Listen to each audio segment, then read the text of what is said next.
The Lagos State Office of Infrastructure says that it has completed 362 roads spanning approximately 347.17 kilometers since 2019 under the Sanwo-Olu Hamzat administration, and also provided more comfortable workspace for government agencies as well.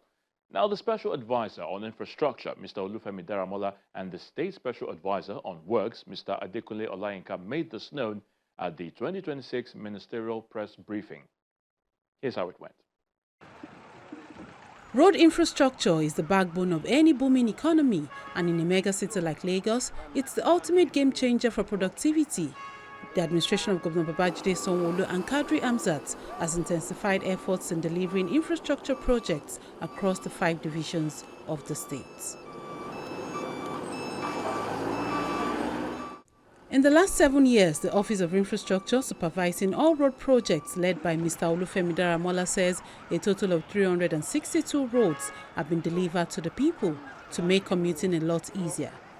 The Special Advisor on Infrastructure made this known at the 2026 Ministerial Press Briefing in Alausa, Ikeja.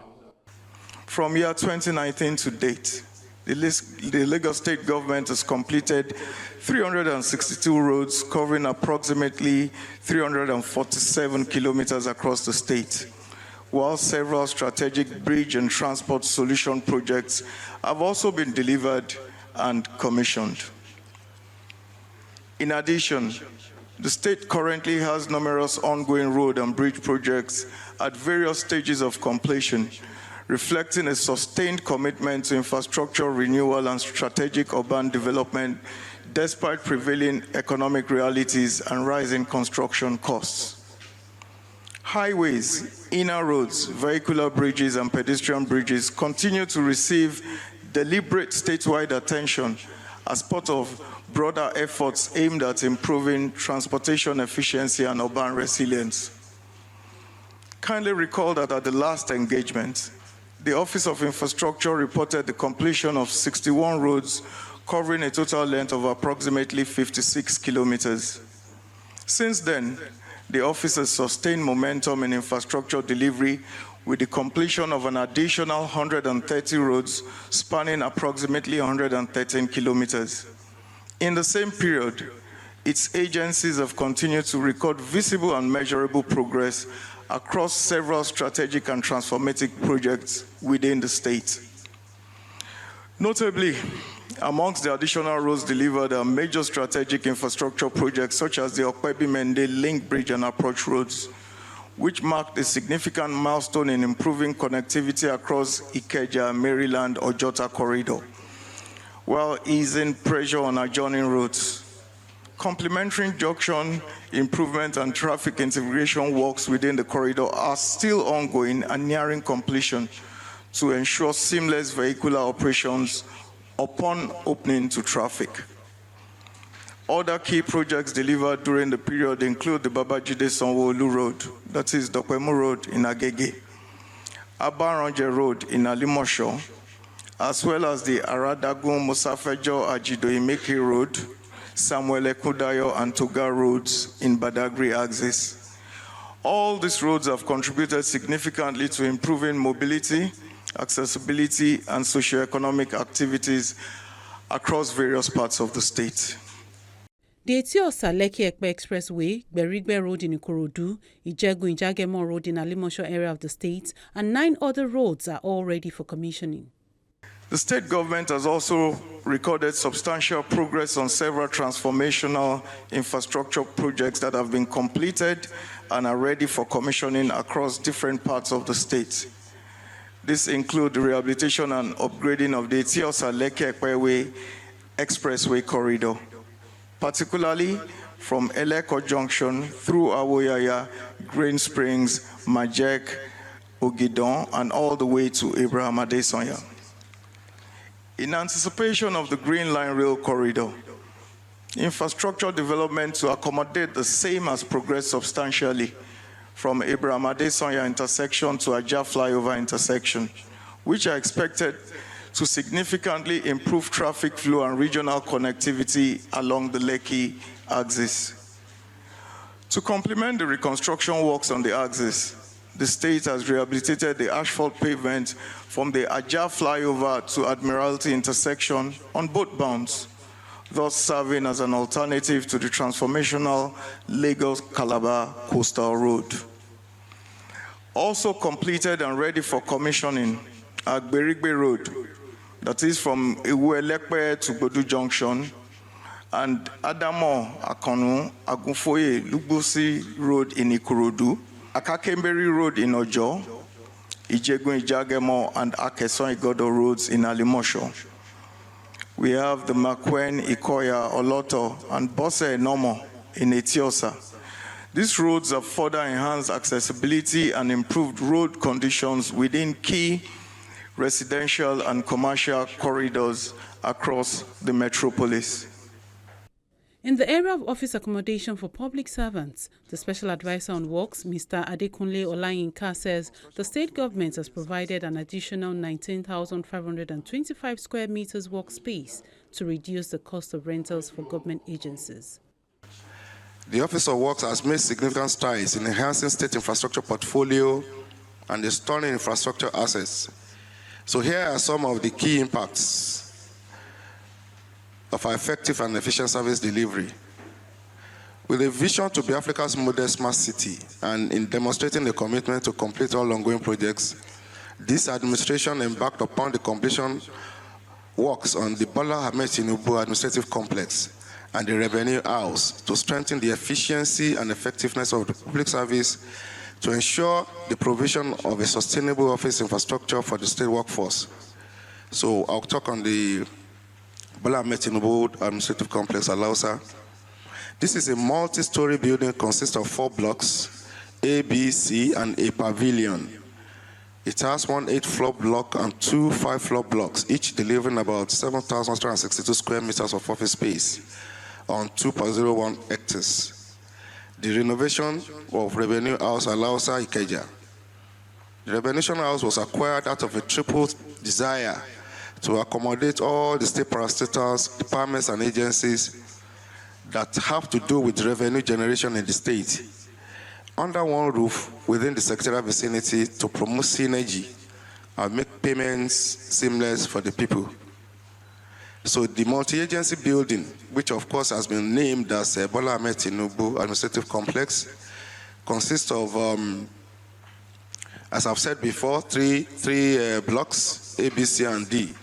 The revenue building consists of 3 wings, A, B, and C, of 7 floors each, and the 4th wing is a rotunda of 8 floors, enclosing the central courtyard. Beautiful masterpiece. So the building comprises of offices occupying 12,163 meters squared, total floor area, conveniences and other ancillary facilities, including 4 lifts and gate houses, a generator house, a driver's lodge, a covered carport, dedicated open park lots. The project generated about 422 jobs. The administration priority to complete this project is an affirmation of the resolve of Mr. Governor and Deputy Governor's commitment towards building the resilient infrastructure that will generate a strong economic base for productivity and foster innovation. On infrastructure sustainability, Mr. Olayinka confirmed the rehabilitation of the State Judiciary Warehouse and other critical facilities across the state. In line with the policy of the state government to provide adequate and timely delivery of justice to the citizenry and to deepen the operational efficiency of security apparatus and agencies that enforce law and order, the state has been providing infrastructure support for the Nigeria Police Force by constructing the Police Model Area Command, the renovation works at Lagos State Code of Conduct Bureau and Magistrate Courts, as well as the construction of citizen mediation centers. The Office of Works has supervised the recently commissioned warehouse for the Lagos State Judiciary Sheriff Department at Majidun, Ikorodu. The purpose of this project is to enable the Sheriff Department to keep confiscated materials, properties, items, or other valuable exhibits or assets found at a debtor's place of business or home pending when the case is adjudicated by the courts. In preventing building collapse in the state, the General Manager of the Lagos State Material Testing Laboratory says over 50,000 concrete tests were carried out on buildings in the last 1 year. We've served in the last 24 months, about 4,689 notices.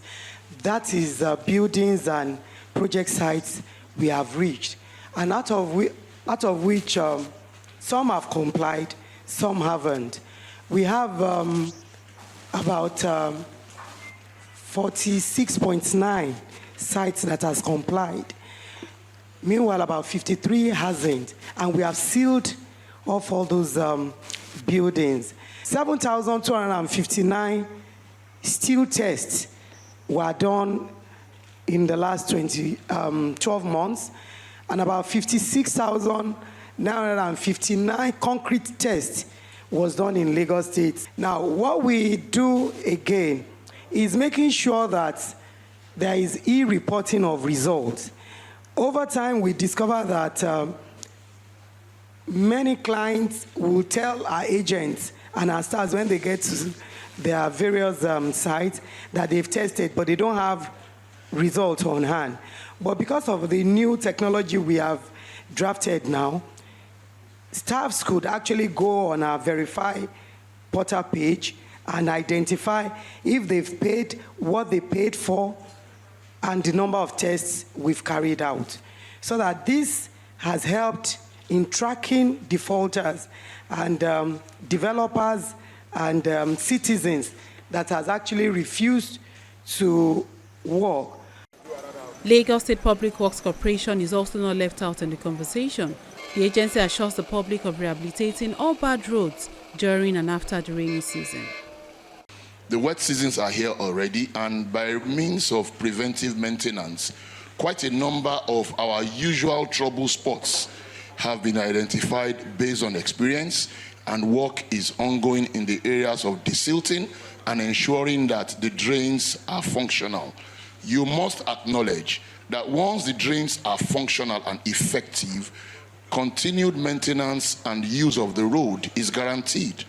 With respect to the pavement itself, as the rains are here, you will notice that over the last 2 months, we have been deliberate and intentional in working on some roads so that as we go into the rainy season, those roads will be sustained in use. What we have adopted is the use of alternative materials than asphalt in the rainy season. You will notice that on some roads, we've adopted palliative works that would ensure that those roads are constantly used. On some, we're using boulders and cross stone. On others, we're applying interlocking stones as a means of ensuring that these roads are in use. In the rainy season, we know that we have a large percentage of our roads being asphalt, and as such, damage may occur. And as such, the Lagos State Public Works Corporation is liaising with all the LGAs and LCDAs to monitor these roads. We get a feedback and we react immediately, which is why we're in synergy as one government. We're working together. And I can assure you that all of the roads that require attention are being given attention and will continue to do so. The state government says it will continue to prioritize transportation infrastructure in response to rapid urbanization and ensure that all ongoing projects are delivered to the people.